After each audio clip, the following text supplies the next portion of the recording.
Hello everyone. In this video, we'll take up the secondary growth in the dicot stem. Secondary growth. We have already completed the secondary growth in the root, isn't it? So today we are taking up the secondary growth in the stem. And this is a structure of a dicot stem and which we have already completed in the previous video. So if you have not watched my previous video, please go back for the previous video, and the link for the previous video is also being given in the description box. And please check out the video first, understand what is dicot stem, and then come for the secondary growth. So in the stem, secondary growth takes place in two places. Secondary growth in the dicot root we had seen it in a different way. In the dicot stem we are seeing it in a different way. In the dicot stem, secondary growth takes place in two places or in the two regions. The first region is in the region of, or it is in the vascular region. Vascular region. The first region where the secondary growth takes place in the stem is the vascular region, and the second region where the secondary growth takes place is the cortex region. First region is vascular region, second region is the cortex region. But however, we also know that the cells which are responsible for the secondary growth are called as the cambium, isn't it? We call the cells which are responsible for the secondary growth as the cambium cells. Now, here also the secondary growth, cambium cells itself will undergo the secondary growth, but the secondary growth is seen in the two regions. So we have two different types of cambiums here. The one which is the cambium which is formed in the vascular region is called as vascular cambium.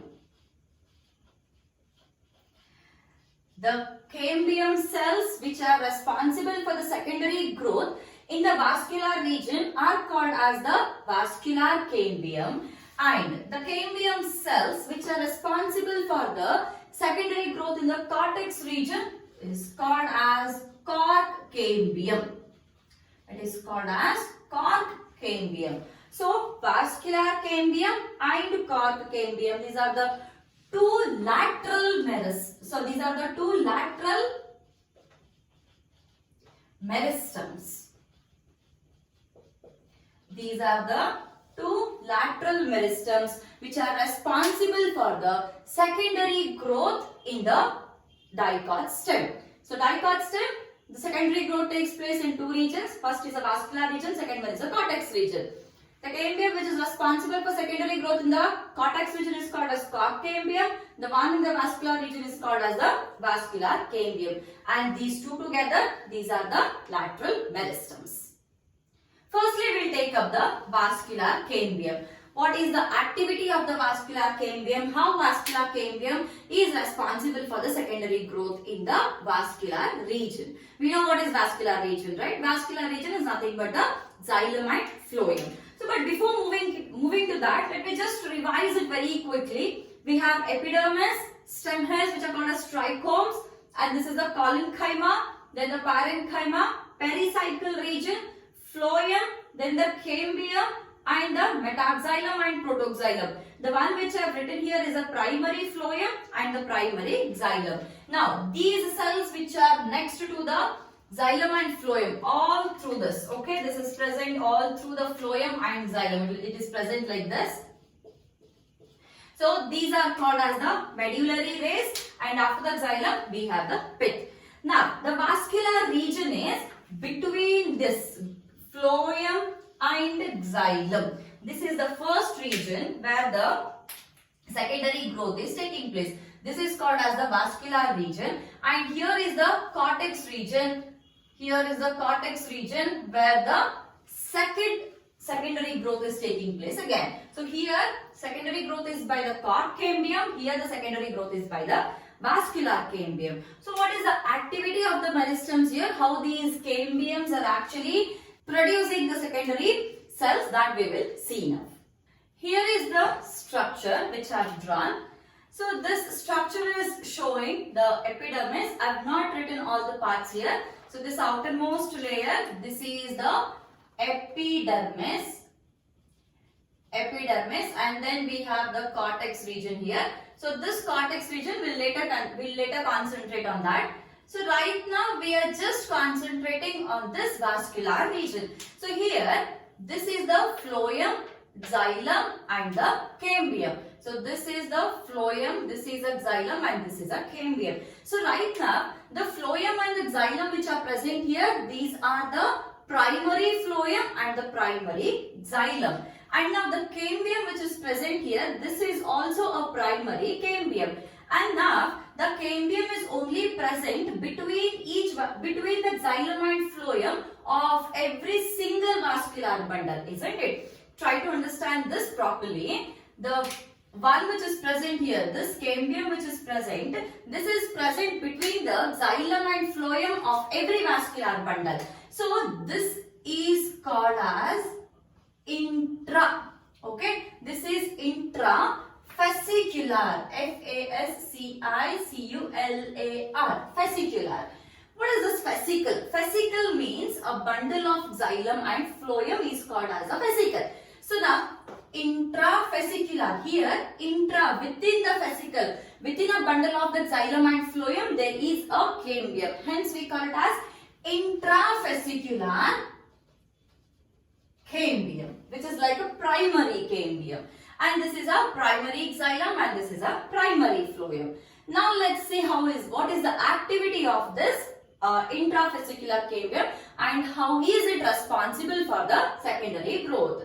Secondary growth means what? Increase in the girth of the stem or the root, that is being taken as a secondary growth of a stem or a secondary growth of a root, isn't it? Now we are concentrating on the secondary growth of stem. It means that there should be increase in the girth of the stem.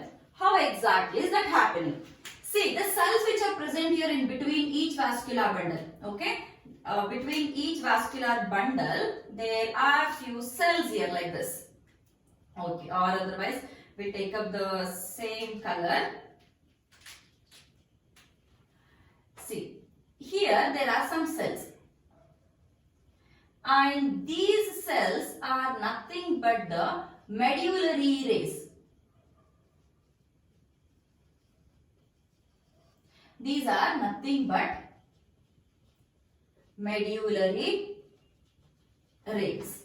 Now, what happens here is, wherever the cambium is present, okay, wherever the cambium is present, in that region, now these medullary cells which are adjoining these cambium will now differentiate into the cambium. That is, right now here we have this as a medullary rays, but as soon as the activities begins, these medullary rays will now turn into the cambium like this. Everywhere, again here also the medullary rays, only in this region these medullary rays will now convert into the cambium. Again here also the medullary rays will now convert into the cambium. Remaining will stay as a medullary rays only. Again here also it will turn into the cambium. Again here it will turn into the cambium cells.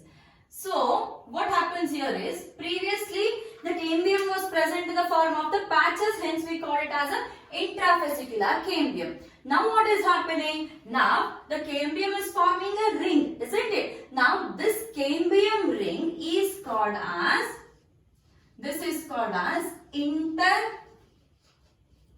interfascicular cambium. Previously, when it was present between only one single vascular bundle, we had called it as an intrafascicular cambium. Now it is forming a ring and it is between the vascular bundle. It is between one vascular bundle and another vascular bundle. Between one fascicle and another fascicle. Hence we can call it as inter. Inter is between, isn't it? So interfascicular cambium. Previously it was intrafascicular cambium and now it is interfascicular cambium.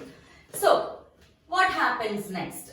This interfascicular cambium, it starts producing the new cells of xylem and phloem on the inner side and the outer side. How exactly it starts producing? We'll just take up only one single vascular bundle now, just for the reference, okay?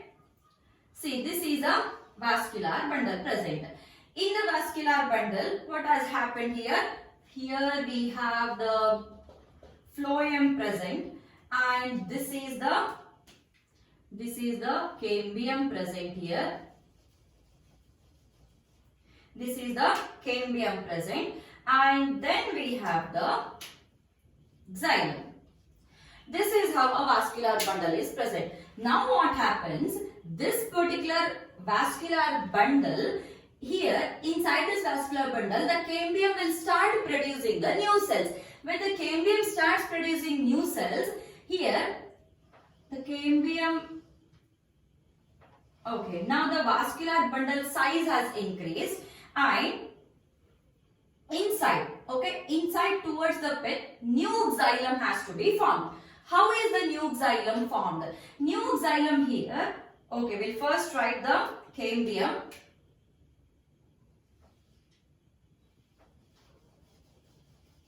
Okay, this is the cambium present.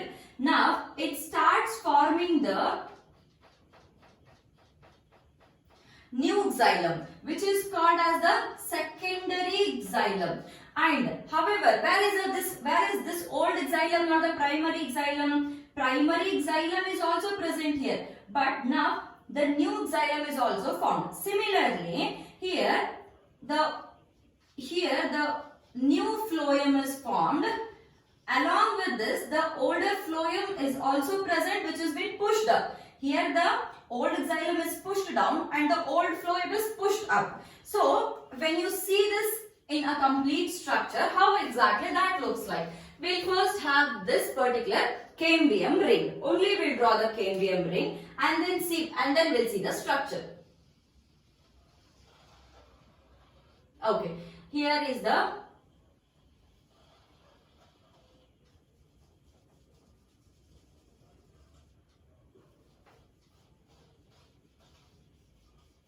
okay.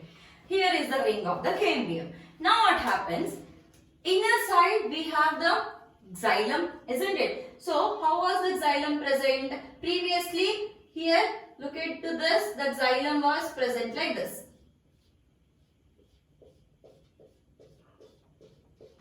The xylem was present like this, and above the phloem was present.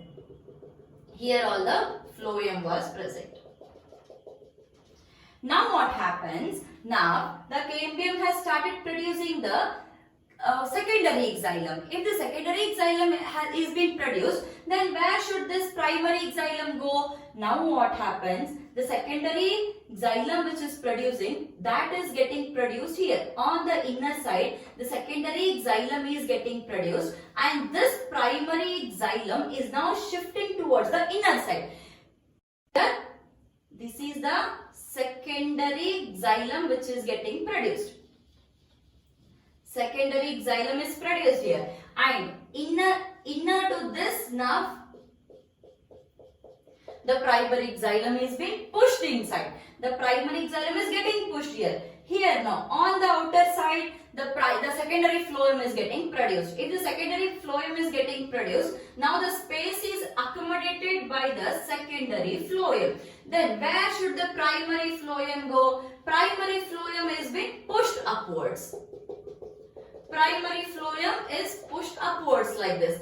Now here the boundary has become more now. Previously the boundary was only this much. Now what has happened? Now the boundary of the stem has been increased. So if there is increase in the girth of the stem or the width of the stem, we call it a secondary growth, isn't it? What happens next is, this cambium is more active on the inner side as compared to the outer side. On the inner side, since it is more active, it starts producing more amount of secondary xylem. So now, gradually secondary xylem is getting produced, and this primary xylem is almost getting crushed towards the center, because the space is accommodated all by the secondary xylem only. Now similarly, as there is more amount of xylem, secondary xylem getting produced, now due to the requirement of the space, the cambium starts pushing the phloem on the outer side. When the cambium starts pushing the phloem on the outer side, now this secondary phloem as well as primary phloem, this will start shifting a bit upwards like this. So now what happens?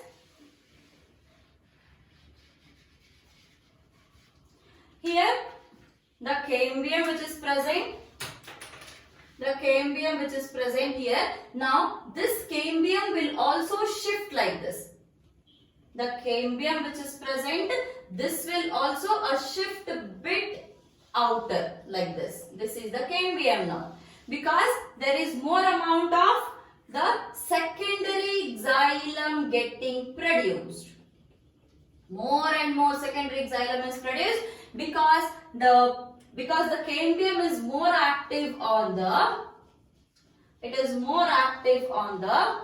inner side. Now after this, now there is the secondary phloem. Here is the secondary phloem, and after the secondary phloem we have the primary phloem.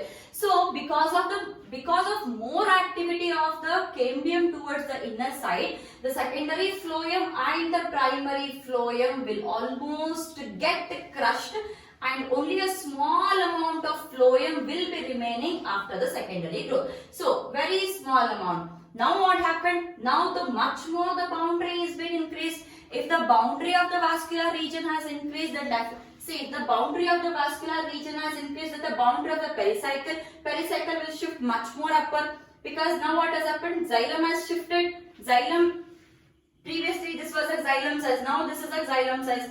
Above the xylem what is present? Cambium. Cambium comes here, and again above the cambium what is present? Phloem comes here, pericycle comes here, and then definitely parenchyma comes here, and then the collenchyma comes here, and the epidermis. So previously this was the width here. Now the width has gone up. So if it has gone up, that can be called as secondary growth, isn't it? So this is how the secondary growth takes place in the region of the vascular tissues, or in the vascular region, that is in the region of xylem and phloem. And now after the secondary growth, here where we have the medullary rays, here some more new medullary rays will also be formed, which are called as secondary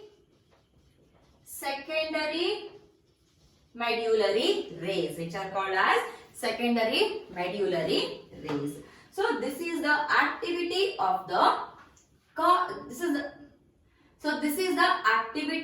of the vascular cambium in the vascular region.